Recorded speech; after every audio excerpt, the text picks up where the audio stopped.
So ప్రతి ఒక్కరు develop అవ్వాలని కోరుకోవాలి, కానీ నేను గ్రో అవ్వాలని కోరుకోకూడదు. నాతో పాటు అందరూ బాగుండాలి, నాతో పాటు అందరూ డెవలప్ అవ్వాలి. మీరు ఇప్పుడు కాంపిటేటివ్ ఎగ్జామ్స్ ప్రిపేర్ అవుతున్నారు. కాంపిటేటివ్ ఎగ్జామ్స్ ప్రిపేర్ ఈ ఉద్యోగాలు దేనికి? మనకి మనం బాగుపడ్డానికా లేకపోతే దేశానికి బాగుపడ్డా? ఇది ఆలోచించాల్సిన విషయం. సో మీరందరూ కొంచెం బ్రాడ్ మైండెడ్గా, దేవుడు అన్న కాన్సెప్ట్ ఉందో లేదో ఏముందో ఎవరి ఆలోచనలు వాళ్ళవి, కానీ ఒక్కటి మాత్రం నిజం, మనకి గురించి మనం ఆలోచించుకుంటే అది వస్తుందో రాదో తెలియదు, కానీ 10 మంది గురించి ఆలోచించి మంచి చేయాలనుకుంటే ఖచ్చితంగా వచ్చి తీరుతుంది. This is sure. ఇది గుర్తుపెట్టుకోండి. 10 మంది గురించి ఆలోచించడం మొదలు పెడితే మనలో ఉన్న రోగాలు కూడా పోతాయి.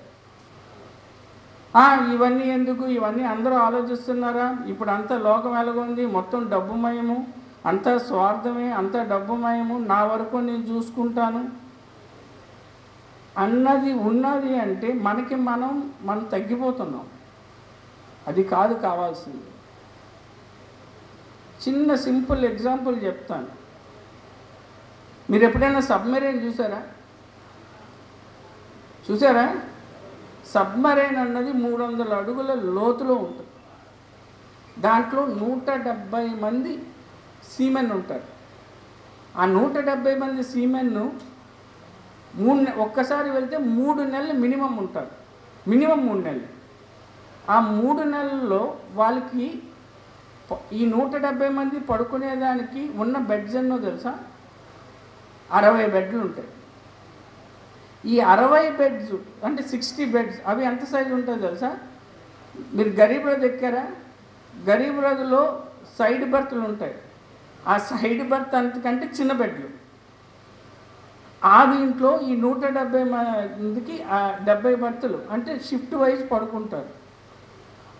వాళ్ళకుంటే బాత్రూమ్లు ఎన్ని తెలుసా? 170 మందికి కరెక్ట్గా 2 బాత్రూమ్లు. వాళ్ళకి ఇచ్చేది రోజు స్నానానికి నీళ్ళు ఇవ్వరు. వాళ్ళకి ఇచ్చే నీళ్ళు ఏంటి తెలుసా? బ్రష్ చేసుకునేదానికి, మొహం కడుక్కునేదానికి, అండ్ వాళ్ళు షేవ్ చేసుకునేదానికి కూడా లేదు ఈ 3 నెలలు. వాళ్ళు శత్రుదేశం యొక్క వాళ్ళు కానీ మన సబ్మెరైన్ కనిపెట్టారంటే ఇమ్మీడియట్గా బ్లాస్ట్ చేసేస్తారు. అది ప్రతి నిమిషం వాళ్ళకి ఆ థ్రెట్ ఉంటుంది. ఇవన్నీ ఉన్నాయి. ఇవన్నీ ఉన్నా కూడా వాళ్ళ జీతం ఎంత తెలుసా?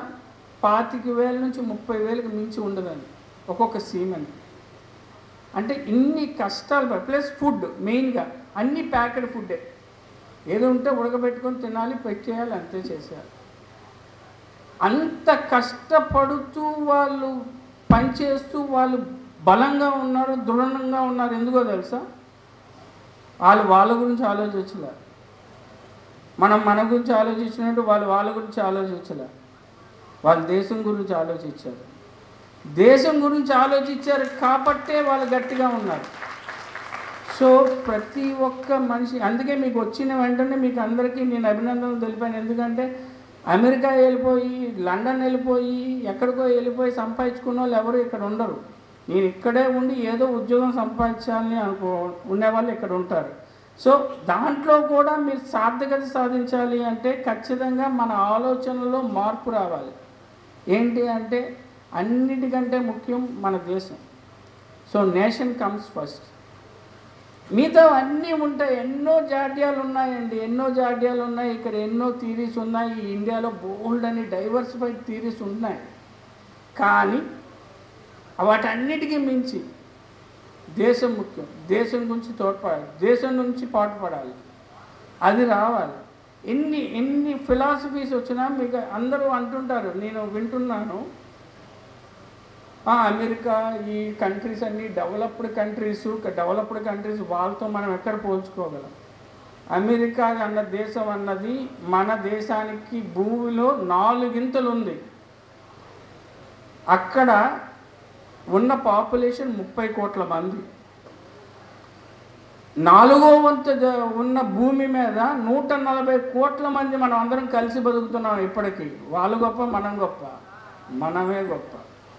సో వేరే దేని గురించి ఆలోచించదు. మన దేశాన్ని గురించి పాటుపడాలి, మన దేశం గురించి తపత్రయపడాలి, మన దేశం అభివృద్ధి కోరుకోవాలి అనే ఆలోచనతో మీరు ముందుకెళ్తే ఇవన్నీ మీకు నేను ఇది ఎందుకు చెప్పాను అంటే మీ dedication, determination, discipline, all communication skills ఆటోమేటిక్గా మీకు వచ్చి తీరుతాయి.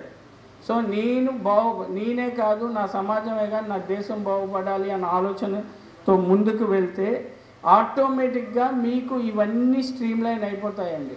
ఇది మీరు ఇప్పుడు మీకు అర్థం కాకపోవచ్చు, ఇంటికి వెళ్ళాక ఒక్కలే కూర్చొని నేను ఏం చెప్పాను అన్నది ఆలోచించండి. ఖచ్చితంగా మీ మనసుల్లో, మీ ఆలోచనలో మార్పు వస్తుంది. సో అందరూ కూడా కష్టపడి చదవండి. కష్టపడి చదివేటప్పుడు క్యాలిక్యులేటెడ్గా చదవండి. క్యాలిక్యులేటెడ్గా చదివేటప్పుడు ఇంకో సెకండ్ థాట్ లేకుండా చదవండి. ఖచ్చితంగా మీకు సక్సెస్ సాధిస్తారు. అండ్ ఈ ఉద్యోగాలు సాధించడం అనేది చాలా చిన్న విషయము. మీరు చదివిన చదువు ఎక్కడికి పోదు, ఎప్పుడో ఒకసారి ఉపయోగపడుతుంది, ఎప్పుడో ఒకసారి మీకు లైఫ్ని ఇచ్చి తీరుతుంది. సో ఇవన్నీ గుర్తుపెట్టుకొని మీరు మంచిగా అందరూ ఫ్లరిష్ అవ్వాలని, మంచిగా దేశానికి సేవ చేయాలని కోరుకుంటూ సెలవు తీసుకున్నాను. జై హింద్.